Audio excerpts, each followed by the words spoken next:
Hello दोस्तों, आप सभी को गुलाब जामुन जैसी मीठी मीठी नमस्कार। और उसी के साथ आप लोगों का स्वागत है मार्केट के पैचअप या ब्रेकअप शो में। आज के दिन एक तो हम हमारी मार्केट को स्टडी करने की कोशिश करेंगे और कल के दिन होगी बैंक निफ्टी की एक्सपायरी। तो क्या वहां पर कोई हीरो जीरो ट्रेड मिल सकती है? और उसी के साथ साथ कल के दिन होने वाली है 3 एसएमई आईपीओ की closing. Megatherm, Harshdeep, Hortico and Mayank cattle food. तो वहां पर क्या रहेगा मेरा personal and final decision for education purpose, उसे स्टडी करेंगे। और उसी के साथ साथ दो आईपीओ की कल के दिन होने वाली है listing, Nova Agritech mainline IPO और Brisk Techno Vision SME IPO की।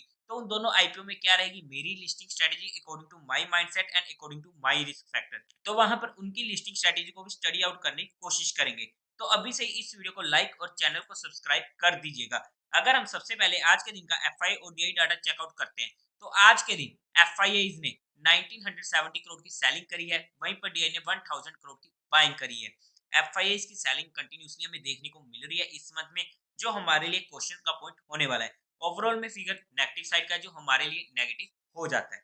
अब अगर हम सबसे पहले आईपीओ की बात कर लेते हैं, अगर मैं सभी में अपने फाइनल डिसीजन की बात करूं, तो जैसा कि हमारी कल भी डिस्कशन हुई थी मेगाटर्म इंडक्शन एसएमई आईपीओ के बारे में, कि मैं इस आईपीओ को इजीली अपने हर फैमिली मेंबर के अकाउंट से अप्लाई करने वाला हूं, यही इसमें मेरा फाइनल डिसीजन होने वाला है। और ऐसा क्यों है वो आप लोगों को इस आईपीओ की रिव्यू वीडियो में पता लग गया होगा। अगर आप लोगों ने चेकआउट नहीं किया तो चेकआउट कर लीजिएगा। अब अगर हम बात करते हैं सबसे पहले हर्षदीप फोर्टिको एसएमई आईपीओ की, पर्सनली मैं इस आईपीओ को अप्लाई नहीं करूंगा, जैसा कि हमारी डिस्कशन हुई थी। बट अगर मुझे हाईली अग्रेसिव होकर ये आईपीओ अप्लाई करना होता इसलिए बोल रहा हूँ क्योंकि मैं पर्सनली इस आईपीओ को अप्लाई नहीं करूंगा किसी भी कंडीशन में। बट अगर करना होता, तो अगर मुझे एचएनआई की तरफ से मिनिमम टू मिनिमम 200x की सब्सक्रिप्शन देखने को मिलती, तभी मैं वहां पर जाकर इस आईपीओ के बारे में सोचता कि मुझे ये आईपीओ अप्लाई करना है या नहीं करना है। अदरवाइज मैं इस आईपीओ को फिर बीइंग एन हाईली अग्रेसिव होकर भी इग्नोर कर देता। रहा हमारा third SME IPO Mayank cattle का। अगर मैं इस आईपीओ में भी अपनी फाइनल डिस्कशन की बात करूं, फाइनल डिसीजन की बात करूं, तो इस आईपीओ को भी मैं इजीली अवॉइड करने वाला हूं। वैसे भी ऑलरेडी मैं 3 एसएमई आईपीओ आज के दिन अप्लाई कर चुका हूं, और फोर्थ कल के दिन हो जाएगा। मेरे पास भी इतना फंड नहीं कि मैं इतने ज्यादा आईपीओ को अप्लाई कर सकूं। बट ये इन तीनों आईपीओ में मेरे रिस्क फैक्टर और मेरे माइंडसेट के अकॉर्डिंग मेरा डिसीजन था। और ऐसा डिसीजन क्यों है वो आप लोगों को इन आईपीओ की रिव्यू वीडियो में पता लग जाएगा, आप हमारे चैनल पर चेकआउट कर सकते हो।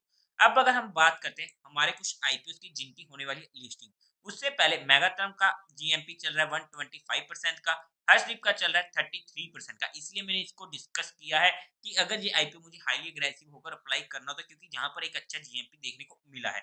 मयंक कैटल की बात करते तो 9% का जीएमपी हमें देखने को मिल रहा है। अब अगर हम बात करते हैं हमारे आईपीओ की जो लिस्ट होने वाले हैं, बाय द वे जिनको भी यूफोरिया, लासिको और कॉन्स्टिलेक का आईपीओ मिला था, उन सभी को आज के दिन काफी ज्यादा मजा आया होगा, स्पेशली कॉन्स्टिलेक वालों को। अब आप लोग समझ रहे होंगे क्यों ये मेरी रैंकिंग नंबर 1 पे था। लो सीको का हमें सबसे ज्यादा जीएमपी देखने को मिल रहा था, बट मेरी रैंकिंग में था कॉन्स्टिलेक इंजीनियर्स का आईपीओ नंबर 1 पर। और जब जहां पर आज के दिन हमें रिजल्ट देखने को मिला, तो कॉन्स्टिलेक ने बाजी मारी। मैं ये नहीं कह रहा कि मैं हर बार सही होऊंगा, बट सामने आईपीओ के फंडामेंटल, फाइनेंशियल, हर चीज को जब हम स्टडी आउट कर रहे थे, तो वहां पर सबसे बेस्ट आईपीओ मेरी नजर में ये होने वाला था, जिसकी वजह से मैंने इसको फर्स्ट नंबर रैंकिंग पे रखा था।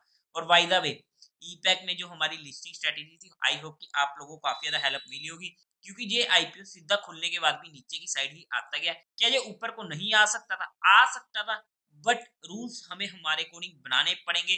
कभी वो रूल्स फेल भी होंगे, कभी हमें पास भी कराएंगे, बट अगर हम हमारे रूल्स के अकॉर्डिंग काम करें तो ओवरऑल हम प्रॉफिट में रहने वाले हैं। अब अगर हम बिना टाइम वेस्ट किए हुए कल के आईपीओ को देख लेते हैं, तो सबसे पहले अगर मैं एसएमई आईपीओ की बात करूं ब्रिस्क टेक्नोविजन की, पर्सनली मैंने ये आईपीओ अप्लाई नहीं किया था। बट अगर ये आईपीओ मेरे पास होता, तो जैसा कि आप सभी को मालूम है कि हर एसएमई आईपीओ में मेरी लिस्टिंग स्ट्रेटेजी सेम रहती है, चाहे वो ब्रिस्क का हो, चाहे वो कॉन्स्टिलेक का हो, या फिर कोई अदर एसएमई आईपीओ। मैं वहां पर इमीडिएटली उसे एग्जिट करने की कोशिश करता हूँ, मुझे नहीं फर्क पड़ता उसके बाद वो आईपीओ खुलने के बाद डबल हो रहा है, ट्रिपल हो रहा है या आधा रह रहा है।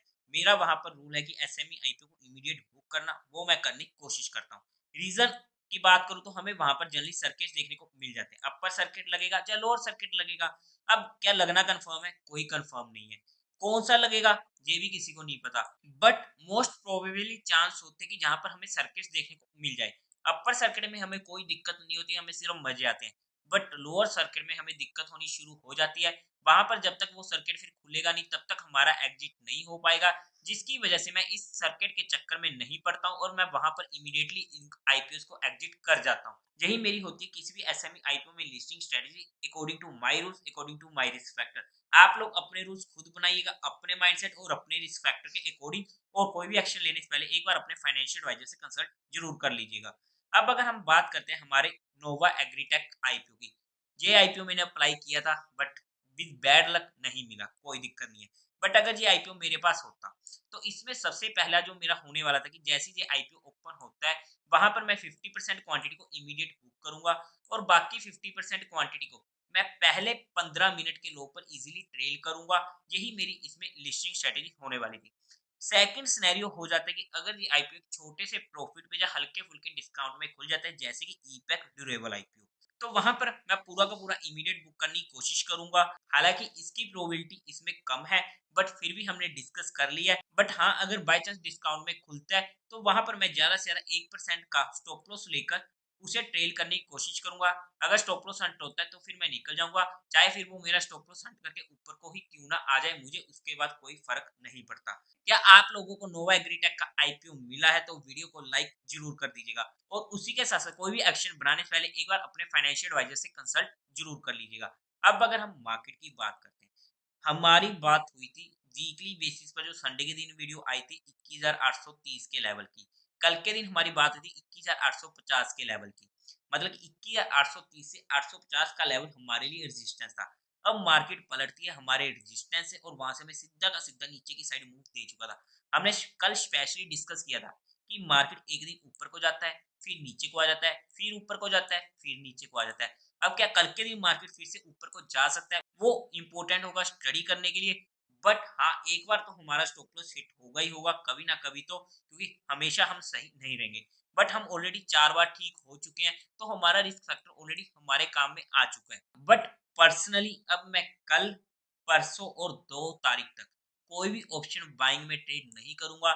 जहां पर काफी रील चल रही हैं कि दोनों साइड के कॉल पुट खरीद लो, या फिर और सारी स्ट्रेटेजीज बताई जा रही हैं, बट मुझे फर्क नहीं पड़ता है। मुझे यहाँ पर अननेसेसरी कोई भी रिस्क नहीं लेना है। हमें सिर्फ हमारे सेटअप जिस पे हम परफेक्ट हैं, आप लोग अपने सेटअप में परफेक्ट हो गए, अगर उस सेटअप के अकॉर्डिंग कोई भी ट्रेड बन रही है, बेशक करो, बट कम क्वांटिटी के साथ करो, क्योंकि हमें यहाँ पर प्रीमियम्स काफी ज्यादा हाई मिलेंगे। और जैसे जैसे स्पेशली परसों के दिन बजट का टाइम निकलता जाएगा, प्रीमियम डीके काफी ज्यादा होता जाएगा, तो उस पॉइंट को भी ध्यान में रखना पड़ेगा। इसलिए पर्सनली मैं आने वाले 2-3 दिन कोई भी काम नहीं करूंगा ऑप्शन बाइंग में। ये मेरा डिसीजन होने वाला है। अब जिनको करना है वो तो ऑब्वियसली करेंगे ही करेंगे, लेकिन कोई दिक्कत नहीं है, करो, क्वांटिटीज कंट्रोल के साथ करो, और अपना स्ट्रिक्ट स्टॉप लॉस लेके काम जरूर कीजिएगा, वरना काफी बार चीजें काफी ज्यादा बैकफाई कर जाती हैं। मैं ये नहीं कह रहा कि आपका स्टॉप लॉस हंट करके आपको अच्छा प्रॉफिट नहीं दे सकता है, बट अगर आपका 10 में से 5 बारी भी आपका स्टॉप लॉस हंट करके ऊपर की साइड प्रॉफिट दे गया ना, बट 5 बार आपका पूरा का पूरा पैसा भी जीरो कर देगा, इस पॉइंट को भी ध्यान में रखना पड़ेगा।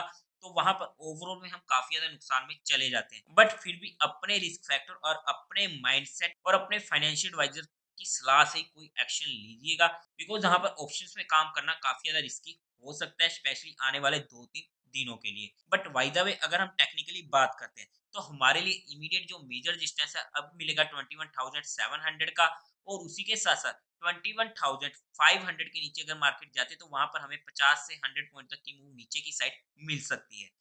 अगर मार्केट 21,700 के ऊपर निकलती है, तो वहां पर सस्टेन करना देखो जरूरी है दोनों साइड। अगर 21,700 के ऊपर निकलती है, तो हमें 21,750 से 800 तक के लेवल भी देखने को मिल सकते हैं।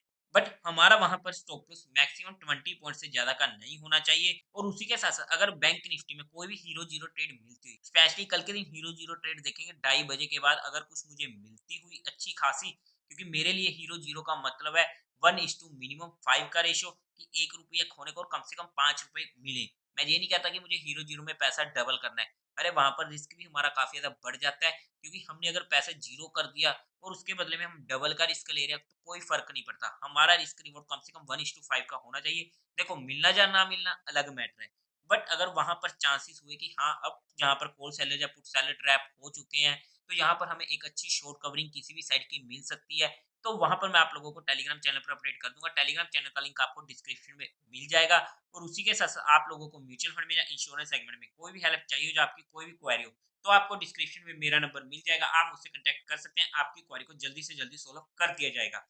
और कोई भी एक्शन बनाने से पहले एक बार अपने फाइनेंशियल एडवाइजर्स की सलाह ज़रूर ले लीजिएगा। हमने जहाँ पर सिर्फ़ और सिर्फ़ प्राइस, वॉल्यूम, एक्शन और मेरे रिस्क फैक्टर और मेरे माइंडसेट और मेरी स्टडी के अकॉर्डिंग यहाँ पर चीज़ें एजुकेशन पर्पस और लर्निंग पर्सपेक्टिव भी डिस्कस करी है। किसी भी तरीके की कोई भी इन्वेस्टमेंट टिप या एडवाइस नहीं है। तो देवी और सज्जनों, उम्मीद है आप लोगों को ये वीडियो अच्छी लगी होगी, तो इस वीडियो को लाइक कीजिएगा, शेयर कीजिएगा और साथ ही साथ चैनल को सब्सक्राइब करें।